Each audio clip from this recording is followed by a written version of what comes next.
কর্মকর্তা সহ ৫০ জন আহত এবং ১ জন নিহত হওয়ার খবর জানা গেছে।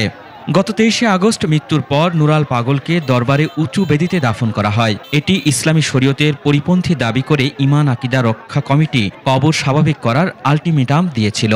শুক্রবার সকালে দরবার কর্তৃপক্ষ কবর নিচু করা ও সাইনবোর্ড অপসারণের কথা জানালেও বিক্ষোভকারীরা তাতে সন্তুষ্ট হয়নি। প্রশাসনের পক্ষ থেকে দাবি বাস্তবায়নের আশ্বাস দেওয়া হলেও পূর্ব ঘোষণার কর্মসূচি অনুযায়ী বিক্ষোভ করে তৌহিদি জনতা। এ সময় উপজেলা নির্বাহী অফিসার ও পুলিশের গাড়ি ভাঙচুর করা হয়। পরে সেনাবাহিনী ও র্যাব ঘটনাস্থলে গিয়ে পরিস্থিতি নিয়ন্ত্রণে আনে। এদিকে রাজবাড়ী পুলিশ সুপার মোহাম্মদ কামরুল ইসলাম ঘটনাস্থল পরিদর্শন করে জানিয়েছেন, পরিস্থিতি এখন কিছুটা শান্ত রয়েছে।